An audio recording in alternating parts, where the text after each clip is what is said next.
नमस्कार, आपके साथ मैं हूं सुमेरा खान। सत्ता के सभी न्यूज मित्रों का स्वागत है। सत्ता की शुरुआत आज उस सरेंडर के साथ जिसमें 1971 के पाकिस्तानी सरेंडर वाली फीलिंग है और हिंदुस्तान के शौर्य वाला सबूत है। सरेंडर करने वाला किरदार भी वही है जिसके आगे पाकिस्तान ने घुटने टेके। हिंदुस्तान भी वही है, बस नाम बदल गया है। ये सिंदूर के सामने सरेंडर है। भारत के ऑपरेशन सिंदूर के सामने पाकिस्तान ने सरेंडर कर दिया है। और ऐसा हम क्यों कह रहे हैं, ये आपको हम सत्ता में समझाने वाले हैं। आखिर पाकिस्तान भारत के पराक्रम को देखने के बाद सीज फायर के लिए क्यों गिड़गिड़ाया, इसकी इनसाइड स्टोरी देखिएगा। लेकिन पहले सत्ता के 7 बड़े अपडेट देख लीजिए। पहली बड़ी खबर, भारी तनाव के बाद आज भारत और पाकिस्तान के बीच सीज फायर का ऐलान कर दिया गया है। दूसरा बड़ा अपडेट, भारतीय विदेश मंत्रालय ने भी यह कंफर्म कर दिया है कि आज शाम 5 बजे से भारत और पाकिस्तान में सीज फायर हो गया है। यह सीज फायर अमेरिका की मध्यस्थता के बाद हुआ है और इसका ऐलान खुद अमेरिका के राष्ट्रपति डोनाल्ड ट्रंप ने किया। अमेरिका के विदेश मंत्री मार्को रूबियो ने बताया कि उन्होंने इसके लिए पीएम मोदी को कैसे मनाया और शहबाज शरीफ से भी बात की। लेकिन सबसे बड़ी खबर यह है कि अमेरिका के सामने सीज फायर कराने के लिए पाकिस्तान को बार बार गिड़गिड़ाना पड़ा, फिर जाकर बात यहां तक पहुंची।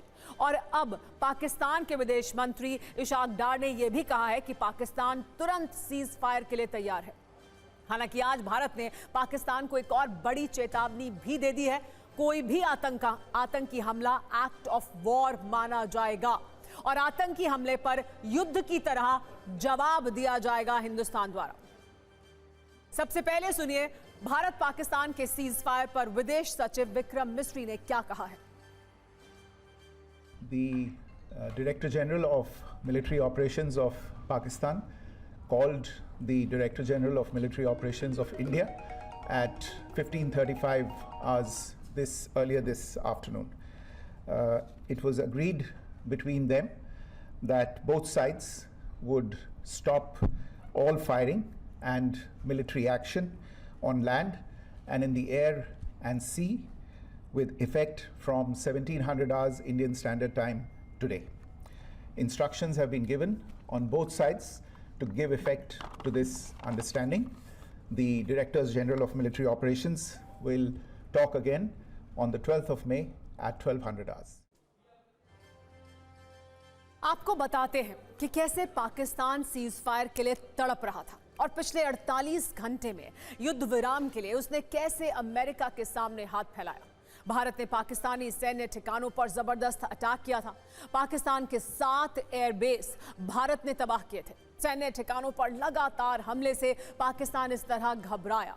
लगातार हमलों के बीच पाकिस्तान ने अमेरिका से बात की। 48 घंटे से पाकिस्तान सीज फायर का आग्रह कर रहा था।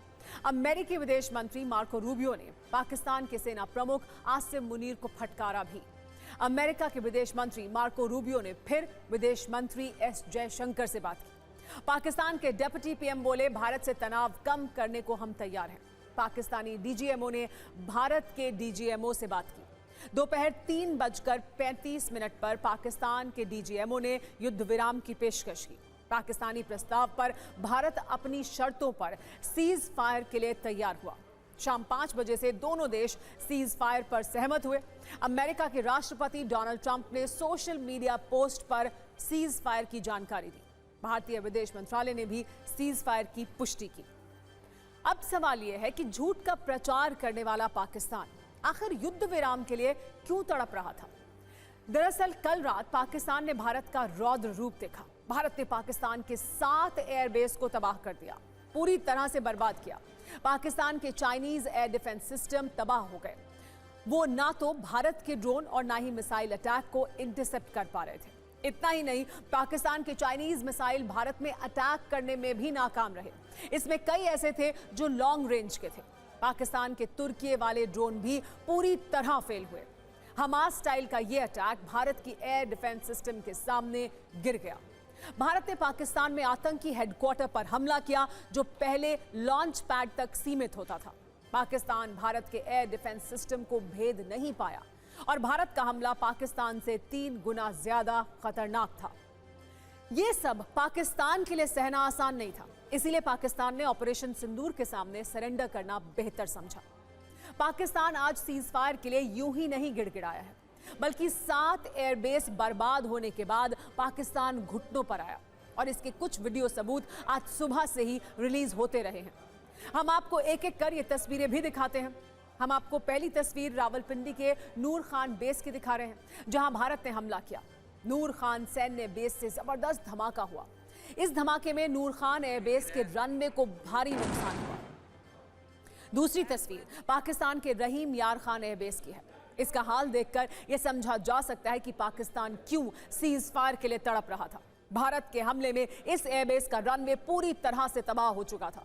इमारत कितनी खंडर है और किस तरह से खंडर में बदल चुकी है, इन तस्वीरों में देखिए। पाकिस्तानी हमले की जवाबी कार्रवाई में भारत ने कुल 9 सैनिकों को अपना निशाना बनाया, जिनमें शोरकुट का रफीकी बेस भी शामिल है। भारतीय सीमा के पास पाकिस्तान प्रांत पंजाब के इस एयरबेस को बहुत नुकसान हुआ। पाकिस्तान के मुरीद बेस चकवाल को भी भारत ने निशाना बनाया। रावलपिंडी के पास भारत ने 3 सैन्य ठिकानों को तबाह किया, जिसमें नूर खान एयरबेस भी शामिल है। वैसे तबाही की सबसे ज्यादा तस्वीरें पाकिस्तानी पंजाब वाले यार खान बेस से आई हैं। इसके अलावा सुकुर बेस और चुनिया सैन्य बेस पर हुए हमलों का भी पाकिस्तान के पास कोई जवाब नहीं था। भारत ने कसूर में पाकिस्तानी एयरफोर्स की रडार साइट को बर्बाद कर दिया था। सियालकोट एविएशन बेस और शहबाज एयरबेस में पाकिस्तान को नुकसान हुआ। साफ है, इतने जबरदस्त हमले के बाद पाकिस्तान की हिम्मत जवाब दे चुकी थी। पाकिस्तानी सेना ये समझ चुकी थी कि भारत के सामने टिक पाना मुमकिन नहीं है। यही वजह है कि पाकिस्तान सीज फायर के लिए गिड़गिड़ाने लगा। हालांकि पाकिस्तान झूठ बोलने में माहिर है, इसीलिए सीज फायर के बाद भारतीय सेना ने साफ किया कि पाकिस्तान मुंह की खाता रहा, लेकिन झूठ फैलाता रहा। पाकिस्तान ने यह क्लेम किया कि उसने अपने JF-17 से हमारे S-400 व ब्रह्मोस मिसाइल बेस को नुकसान पहुंचाया, जो कि बिल्कुल गलत है। दूसरा, उसका ये भी मिस इन्फॉर्मेशन कैंपेन था कि हमारी एयरफील्ड, जो कि सिरसा, जम्मू, पठानकोट, बठिंडा, नलिया और भुज में है, ये उसका मिस इन्फॉर्मेशन भी बहुत गलत है। तीसरा, पाकिस्तान के मिस इन्फॉर्मेशन कैंपेन के मुताबिक हमारे एम्यूनिशन डंप्स जो चंडीगढ़ और बियास में है, उसका डैमेज हुआ, यह भी बिल्कुल गलत है। हमने आपको मॉर्निंग ब्रीफिंग में बताया था विद फैक्ट्स एंड फिगर के साथ कि ये सारी चीजें बिल्कुल सही सलामत हैं। अब मैं आपको बताना चाहती हूँ कि पाकिस्तान के एक प्रेस कॉन्फ्रेंस में ये बात की गई थी कि उनके सीनियर मिलिट्री ऑफिसर्स, जो कि पूरी तरह से ये भ्रामक है और तथ्यों से दूर है, कि पाकिस्तान की ओर से ये झूठा आरोप भी लगाया जा रहा है कि भारतीय सेना ने मस्जिदों को नुकसान पहुंचाया। मैं इससे बिल्कुल स्पष्ट करना चाहती हूं कि India is a secular nation और हमारी सेना भारत के कॉन्स्टिट्यूशनल वैल्यूज की एक बहुत प्यारी झलक है। इंडियन आर्म फोर्सेस ने पाकिस्तान को बहुत भारी नुकसान पहुंचाया, उनके मिलिट्री इंफ्रास्ट्रक्चर्स को, चाहे वो लैंड एसेट्स हो या फिर उनके एयर एसेट्स। यही नहीं, इंडियन आर्म फोर्सेस ने पाकिस्तान की एयरफील्ड स्कर्दू, जकोबाबाद, सरगोदा और बुलारी को बहुत नुकसान पहुंचाया। इसके अलावा पाकिस्तान के air defence system, radar system, उनको भी एयर स्पेस में अनटेनेबल किया। यह भी बताना चाहती हूँ कि लाइन ऑफ कंट्रोल के पास पाकिस्तान के command and control, logistic installation और उनके मिलिट्री इंफ्रास्ट्रक्चर, मिलिट्री पर्सनल का इतना भारी नुकसान हुआ कि पाकिस्तान की ऑफेंसिव व डिफेंसिव कैपेबिलिटी को नष्ट कर दिया गया। अंत में मैं फिर से ये बात दोहराना चाहूंगी, इंडियन आर्म फोर्सेस पूरी तरह से तैयार है, सतर्क है और भारत की संप्रभुता और अखंडता की रक्षा के लिए पूरी तरह से कमिटेड है। और इस पर बात करने के लिए जो हालात अब बने हैं सीज फायर के बाद, हमारे साथ खास मेहमान भी जुड़े हैं। स्टूडियो में हमारे साथ पूर्व राजदूत महेश सचदेवा जी मौजूद हैं, मेरे सहयोगी मनीष झा हमारे साथ मौजूद हैं, सुमित चौधरी हमारे साथ मौजूद हैं और अमिताभ जी हमारे साथ मौजूद हैं। अचल मल्होत्रा भी हमारे साथ जुड़े हैं, उनसे भी बात करेंगे। लेकिन सबसे पहले महेश सचदेव जी, ये जो अभी हुआ है सीज फायर, इसमें ऐसा लगता है कि, और हम लगातार ये शुरुआत से देख रहे थे कि पाकिस्तान की तरफ से ऐसे बयान आ रहे थे कि देखिए भारत पीछे हटेगा, भारत रुकेगा तो हम तैयार हैं। क्या वो एक एग्जिट ढूंढ रहे थे कहीं पर और उन्होंने अमेरिका के जरिए उस एग्जिट को तलाशने की कोशिश की है? जी, मैं आपकी राय से इत्तेफाक रखता हूँ। इसकी तुलना में मैं 1999 के कारगिल कांड से करना चाहूँगा, जहाँ पर कि अंततः राष्ट्रपति नवाज शरीफ को बिल क्लिंटन से मिलने के लिए पाकिस्तान से वॉशिंगटन जाना पड़ा और वहाँ पर 4 जुलाई को अमेरिका के स्वाधीनता दिवस पर उनसे मुलाकात हुई और उनके कहने पर फिर एक सीज फायर इफ़ेक्ट किया गया। अब इस बार अमेरिका में ट्रंप साहब ने कई बार ऐसा कहा है कि इस लड़ाई में उनका कोई सरोकार नहीं है और वो इस लड़ाई में कोई दखलंदाजी नहीं करना चाहते। वो समझते हैं कि दोनों देश इतने अक्लमंद हैं कि अपने आप ये समस्या हल कर लेंगे। तो इस बार उनको वो भी जो फिग लीफ मिलने वाली थी, जो 99 में मिली थी अमेरिका के हस्तक्षेप से, वो भी नहीं मिल पाई और इसके लिए वो तरसते रहे। और इसके बाद उनको किसी तरह से मार्को रूबियो जो स्टेट सेक्रेटरी हैं, उनके माध्यम से उनको एक तरह का ओट मिली और जिससे कि ये सीज फायर लागू हो पाया। और इसमें ये कहना होगा कि पाकिस्तान की क्षमता लंबे युद्ध झेलने की नहीं थी, चाहे वो आर्थिक तौर पर हो, चाहे सामरिक तौर पर हो और चाहे विदेश नीति में समर्थन के तौर पर हो। उनके पास इतना सरमाया नहीं था कि वो इस पर अमल कर सकें और इस वजह से भी उनको जल्दी ही सीज फायर करने के लिए उन्हें ये एग्जिट बहुत जल्दी चाहिए था। इसकी वो कोशिश लगातार कर रहे थे क्योंकि उन्हें युद्ध के मैदान में क्या हो रहा है ये दरअसल सुमित समझ आ रहा था। और आज भी जब प्रेस कॉन्फ्रेंस की गई उसमें ये एक बार फिर बताया गया कि हमने दरअसल किया क्या है और पाकिस्तान के कई झूठ इस प्रेस कॉन्फ्रेंस में भी सामने रखे गए। देखिए बिल्कुल, अगर आप देखें कि पाकिस्तान को जो सबसे ज्यादा नुकसान हुआ वो पाकिस्तान के उस प्रोपोगेंडा को था जो पाकिस्तान पिछले कई दशकों से इस्तेमाल करता है, वो है न्यूक्लियर का प्रोपोगेंडा। पाकिस्तान हमेशा हमको डराता आया, पाकिस्तान हमेशा इस बात को कहता आया हर बार कि हम न्यूक्लियर इस्तेमाल कर देंगे, हम न्यूक्लियर देश है। शायद वो प्रोपोगेंडा अब खत्म हो चुका है क्योंकि भारत ने पाकिस्तान के इंटरनल एरियाज में जाकर उनके एयरफील्ड्स को टारगेट किया, उनके डिफेंस सिस्टम्स को टारगेट किया, उनके उन साजो सामान को आप कह सकते हैं टारगेट किया जो उन्हें चीन से, तुर्की से मिल रहे थे। तो आप मानिए पाकिस्तान के साथ इतना कुछ हुआ लेकिन वो ब्लफ यानी वो झूठ धरा का धरा रह गया। और अब पाकिस्तान के लिए दिक्कत क्या है? वो दिक्कत है पाकिस्तान की आर्मी के इंस्टीट्यूशन के तौर पर। पाकिस्तान की आर्मी या फिर आसिफ मुनीर आप कह लीजिए इस समय और ज्यादा वीक हो गए हैं।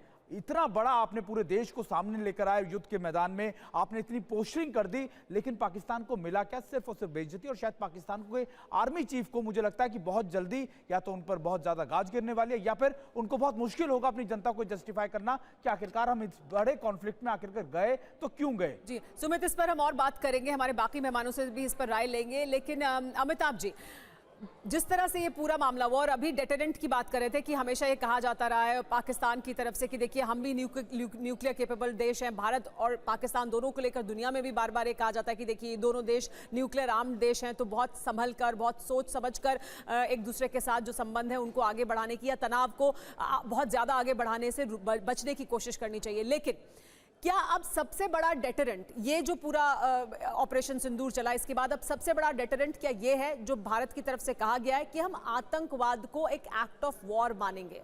और अब ये पाकिस्तान को क्लियर हो चुका है कि अगर ऐसा कोई एक्ट ऑफ वॉर वो करेगा तो भारत फिर पाकिस्तान के अंदर तक जाकर इसी तरह की कार्रवाई करेगा, तो बार बार उन्हें ये एग्जिट नहीं मिलेगा। क्या ये एक मैसेज बहुत क्लियर इंडिया ने डिलीवर कर दिया है पाकिस्तान को?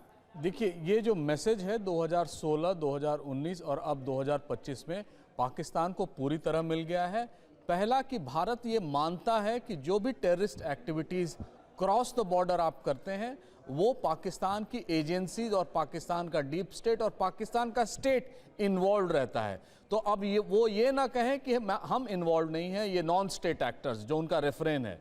दूसरी सबसे बड़ी बात, मैं आज CNN पे देख रहा था इंटरव्यू पाकिस्तानी एम्बेसडर का जो USA में है, वो हर तीसरा वर्ड यूज कर रहे थे कि we are nuclear neighbours, we are nuclear neighbours, we are nuclear neighbours. यानी हमेशा वो एक तरह का अब सॉर्ट दिखाते रहता है दुनिया को कि अगर आप नहीं इंटरवीन करेंगे तो यहाँ न्यूक्लियर युद्ध छिड़ जाएगा, और न्यूक्लियर युद्ध हम सब जानते हैं कोई जीतता नहीं है। उसको देखकर भी ये लग रहा है कि इनकी जो पोस्चरिंग है, और जैसे सुमित ने कहा, इस समय आर्मी को दिखाने के लिए कुछ नहीं था, उसके अगेंस्ट लोग खड़े हुए थे। इमरान खान इस समय जेल में है, जो पॉपुलरली इलेक्टेड इस समय प्राइम मिनिस्टर होते।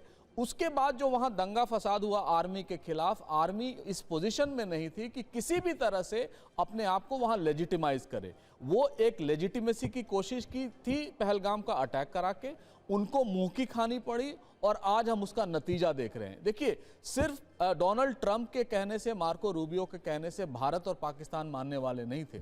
सिर्फ पाकिस्तान पर यह दबाव पड़ा कि देखिए, आप बहुत एक लॉन्ग और सस्टेन्ड वॉर जिस तरह के आजकल चल रहे हैं, उसमें आप कभी भारत के सामने नहीं टिकेंगे। In terms of resources, in terms of people, in terms of army, आप कहीं नहीं टिकेंगे। तो ये बहुत जरूरी था कि आप सीज फायर करें। भगवान करे ये सीज फायर वो लागू रहे। इस बीच कोई एक रैंडम एक्ट भी होगा तो हम सब जानते हैं इसका हाशिर क्या होगा कि हमें फिर बैटलफील्ड पर जाना होगा। लेकिन जो हालात उत्पन्न हो रहे हैं भारत और पाकिस्तान के बीच, पाकिस्तान बिल्कुल इनकेपेबल है भारत जैसे और बड़े ये पाकिस्तान को दरअसल समझ आ रहा था, और इसी वजह से पाकिस्तान की तरफ से ये जो कोशिश थी वो लगातार की जा रही थी। लेकिन मनीष, हम ये समझना चाहेंगे कि दरअसल ये सब हुआ कैसे संभव, क्योंकि ये जरूर बताया जा रहा है कि लंबी नेगोशिएशन चली, बातचीत हुई, पाकिस्तान से बातचीत की गई, पाकिस्तान में मार्को रूबियो ने, और हमें लगातार ये खबरें मिल रही थी कि किस तरह से बातचीत वहां हुई है, भारत में कहां बातचीत हुई है, लेकिन किस तरह से संभव हो पाए, क्योंकि पहले डोनाल्ड ट्रंप का रुख यह था कि दोनों आपस में ही इस पूरे मुद्दे को सॉर्ट आउट करेंगे, ये टिट फॉर टैट का मामला है। लेकिन फिर क्या हुआ?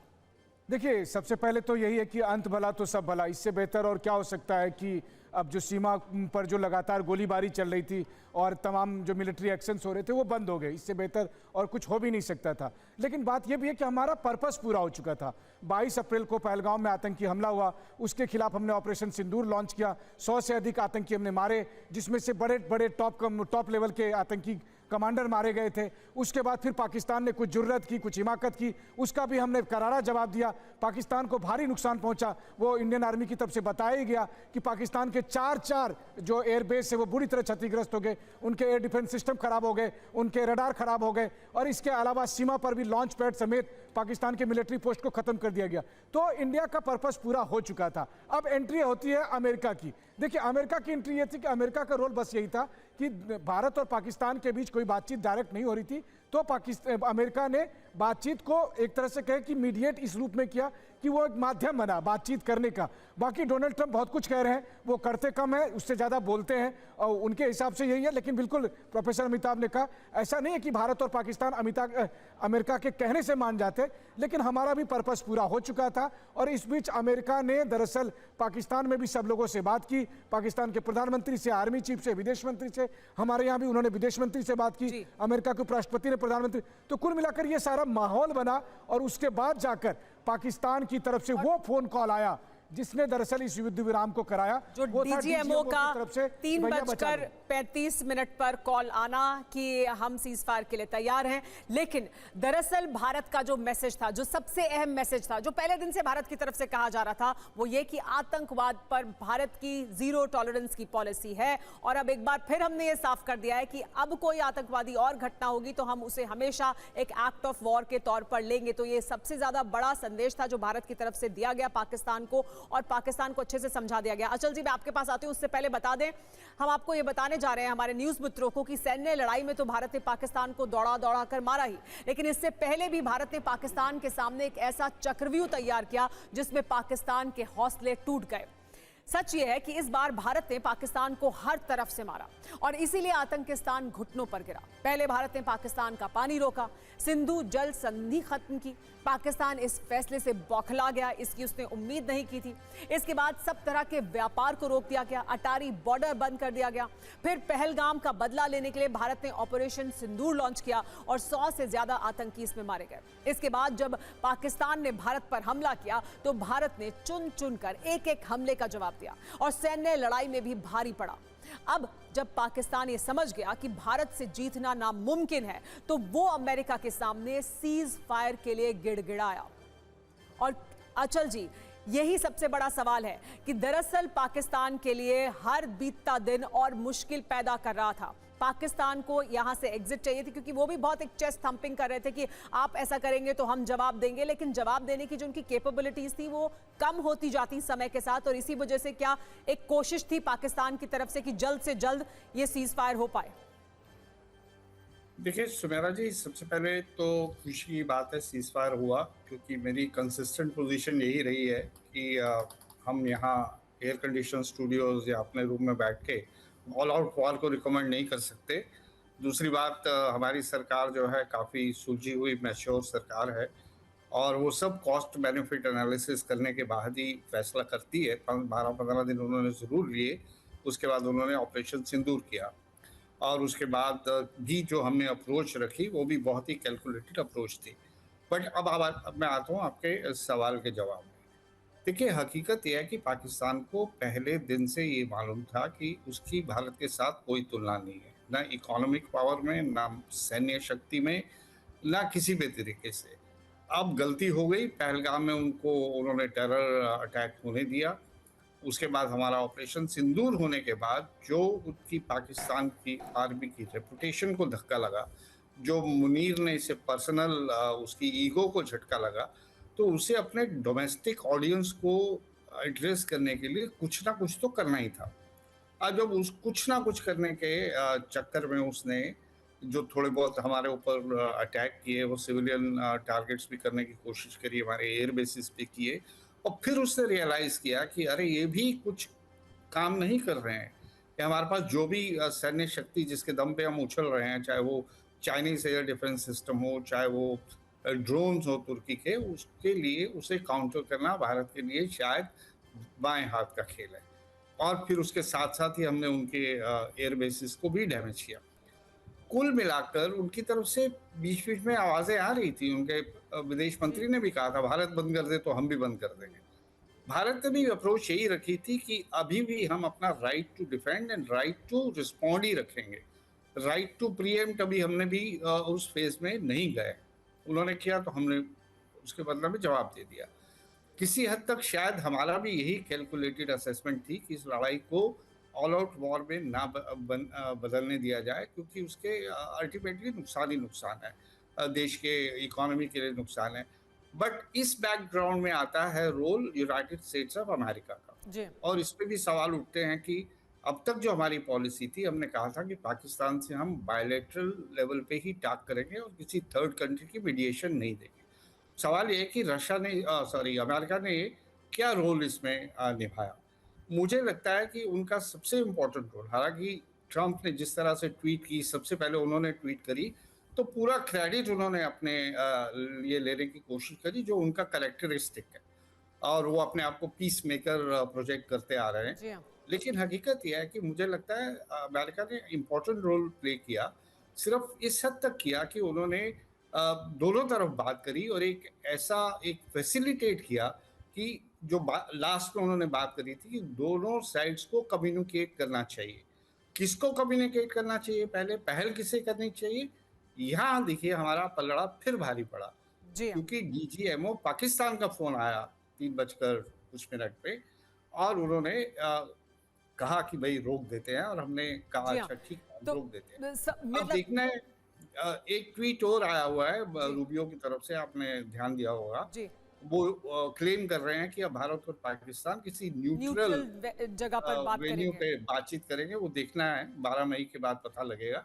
बट मुझे नहीं लगता ये इंप्रेशन गलत होगा कि अमेरिका ने करवाया। हमने अपनी सोची समझी उन्होंने कम्युनिकेशन का चैनल ओपन किया या वो बातचीत जो नहीं हो रही थी वो रोल उन्होंने निभाया और वो अहम रोल था। वो कम्युनिकेशन का रास्ता खुलना जरूरी था क्योंकि इस हद तक बात जहां तक पहुंच चुकी थी वहां पर उस तनाव को कम करने के लिए रास्ता खुलना चाहिए था। और पाकिस्तान के डीजीएमओ ने फोन किया, ये आप सही कह रहे हैं, तो गेंद उनके पाले में थी और उन्होंने उसको लेकर पहल की कि हम चाहते हैं कि सीज फायर हो। आज लेकिन ऑपरेशन सिंदूर के सामने पाकिस्तान ने सरेंडर कर दिया, जिसके बाद दोनों देशों के बीच सीज फायर का ऐलान हो गया।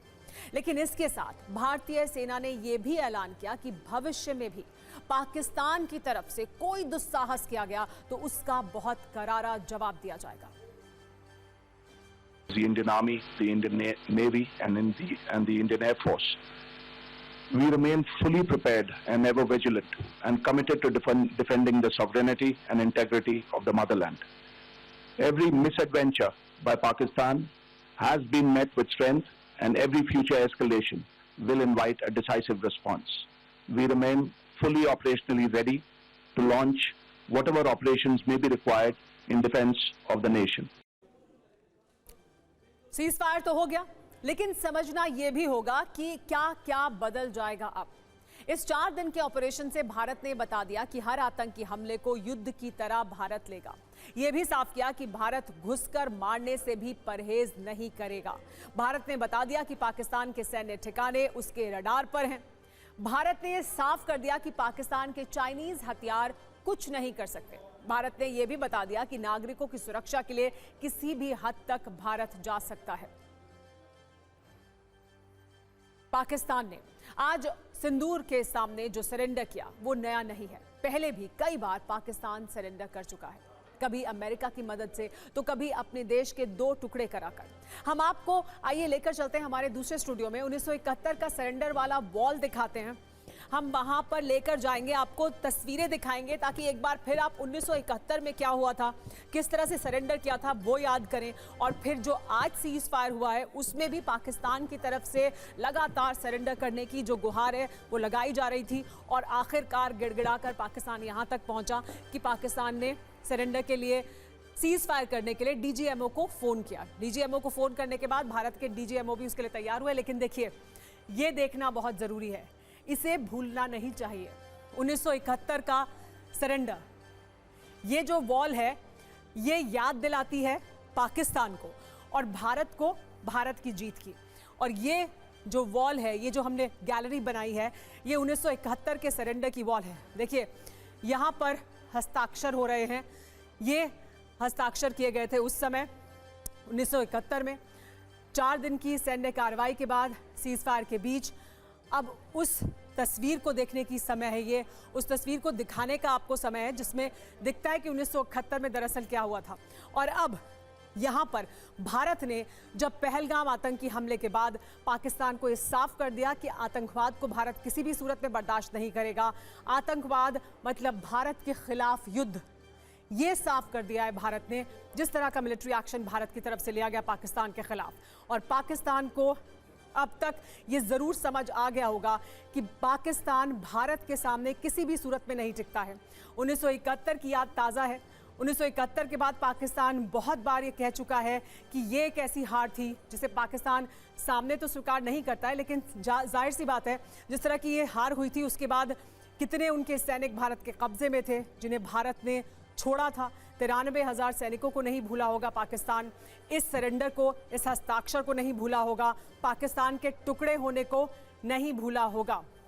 एम्बेसडर सचदेव, लेकिन हम 1971 की ये जो वॉल है, मेमोरी वॉल, ये जो गैलरी है, ये दिखा रहे हैं। इसके बैकड्रॉप में हम आज की बात भी कर रहे हैं जब सीज फायर हुआ है। सीज फायर होना अच्छी बात है, कोई नहीं चाहता कि युद्ध हो, भारत तो बिल्कुल नहीं चाहता। और भारत ने पहले दिन से ये साफ भी किया कि हम एस्केलेटरी कोई भी काम नहीं करेंगे, लेकिन मेजर्ड जवाब जरूर देंगे। आप हमला करेंगे, हम उसी भाषा में आपको जवाब देंगे, और ये बिल्कुल साफ कर दिया है भारत ने। जी, इस बारे में ये कुछ और तथ्य मैं सामने रखना चाहूँगा जो कि पाकिस्तान और भारत के बीच में बढ़ती विषमताओं को दिखाते हैं। 1971 के युद्ध के दौरान पाकिस्तान का पर कैपिटा जीडीपी भारत के पर कैपिटा जीडीपी से 1.5 गुना था, लेकिन पिछले साल भारत का पर कैपिटा जीडीपी पाकिस्तान के पर कैपिटा जीडीपी के 1.7 टाइम्स था। तो एक रेशियो उल्टा हो चुका है। भारत के पास जो विदेशी मुद्रा का भंडार है वो पाकिस्तान के भंडार से 35 गुना ज़्यादा बड़ा है।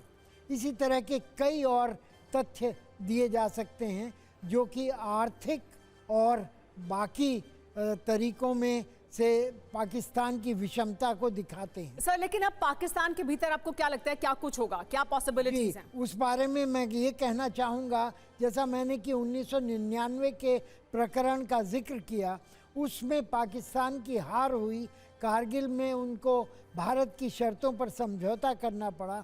उसके बाद जो हुआ वो सर्वज्ञातव्य है, वो हिस्ट्री है जिसमें कि नवाज शरीफ जो कि आजकल के प्रधानमंत्री के बड़े भाई हैं, उन्होंने परवेज़ मुशर्रफ जो सेनाध्यक्ष थे उनको निकालने की कोशिश की, लेकिन हुआ उल्टा। परवेज़ मुशर्रफ ने नवाज शरीफ का ही तख्ता पलट दिया क्योंकि वो उनको दोष दे रहे थे कि उन्होंने ऐसा सीज फायर का समझौता क्यों कराया। तो ऐसा और कुछ 10 साल आपको लगता है कि दोबारा हो सकता है इस तरह के हालात? इस तरह के हालात फिर बन रहे हैं सर? आपको लगता है कि इस तरह के हालात बन रहे हैं? क्या फिर इस तरह के कुछ मैं इस बारे में जो परिस्थितियां जो बदल रही हैं उसके बारे में अटकल नहीं लगाना चाहूँगा, लेकिन कोई ना कोई पक्ष को दोनों में से ये इसका जो हार हुई है, जो पराजय हुई है, इसका जिम्मेदारी लेनी पड़ेगी। अमिताभ जी, आपका इस पर क्या कहना है? आपको क्या लगता है इस पूरे घटनाक्रम के बाद, इस सीज फायर के बाद पाकिस्तान में क्या हो सकता है? क्या पॉसिबिलिटीज आपको दिखाई देती है? देखिए, पाकिस्तान इस समय डिवाइडेड सोसाइटी है और रिजेंटमेंट इस समय आप देखेंगे कि जिस तरह से भारत ने रिस्पांस दिया और गिड़गिड़ा रहा था एक तरह से पाकिस्तान, उसके सामने कोई विकल्प नहीं था सिवाय कि वो हमारे पास आए। और पाकिस्तान में इस समय डिविजन्स बहुत हैं। अगर आप ध्यान से देखें तो मिलिट्री ही एक इंस्टीट्यूशन है पाकिस्तान में जो बची हुई थी, जो क्रेडिबल इंस्टीट्यूशन मानते थे, वो भी अब ध्वस्त होने जा रही है क्योंकि इन्होंने दिखा दिया कि वो सस्टेन नहीं कर पाते। आप बताइए, 4 दिन में वो सस्टेन नहीं कर पाए, बड़ी बड़ी बातें करी, बड़ी बड़ी डींगे हाँकी, हम खून की नदियां बहा देंगे, क्या करेंगे। और जब वो युद्ध शुरू हुआ और जब हमारा कॉन्फ्लिक्ट इस लेवल पे आने लगा कि शायद लगा कि अब एस्केलेट होगा और भारत को उसका प्रतिकार करना पड़ेगा, उसी समय इन्होंने अपना कदम वापस ले लिया।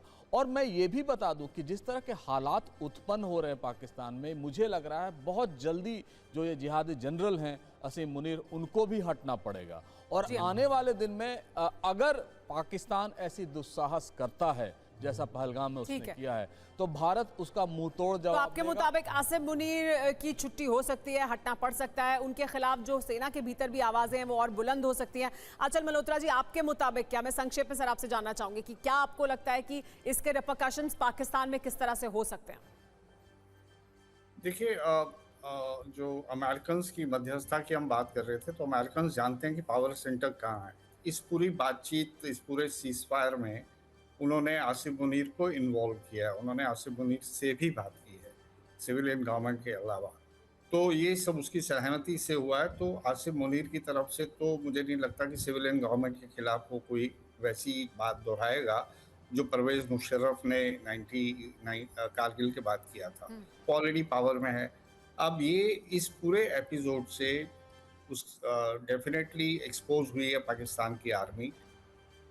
हमें ये देखिए मान के चलना है, हमें ये एक जो पॉपुलर सेंटिमेंट है ना पाकिस्तान में, जो आम आदमी जी, वो इस चीज़ को समझता है कि पाकिस्तान की आर्मी जो है उसे कोई मोहब्बत नहीं है पाकिस्तान की आर्मी से। हर कोई ये जानता है कि पाकिस्तान के आर्मी जनरल्स जो हैं, they are getting best of everything. उनके बच्चे बाहर पढ़ रहे हैं, उनके इंग्लैंड में घर हैं, और जो दुनिया भर का बिजनेस है वो पाकिस्तान की आर्मी चला रही है। मुझे रोकना पड़ेगा आपको, आप संक्षेप में अपनी बात पूरी कर दें sir, just a few seconds please, quickly bind it up, बात पूरी करें। जी नहीं, मैं ये कहना चाह रहा था कि हमें अगले कुछ दिन देखना पड़ेगा कि इसका क्या असर पड़ता है। ठीक है, यानी पाकिस्तान के लोगों को ऐसा नहीं है कि बहुत मोहब्बत है सेना से, मजबूरी है उनकी, लेकिन इसका क्या नतीजा होगा पाकिस्तान देश में, क्या शहबाज के ऊपर इसका ज्यादा कोई असर पड़ता हुआ दिखाई देगा या आसिम मुनीर के लिए मुश्किल और ज्यादा होगी? लेकिन पाकिस्तान में हालात जरूर कुछ ना कुछ बदलेंगे, इसका जरूर वहां कोई ना कोई असर जरूर होगा। आप सबका बहुत शुक्रिया हमारे साथ जुड़ने के लिए।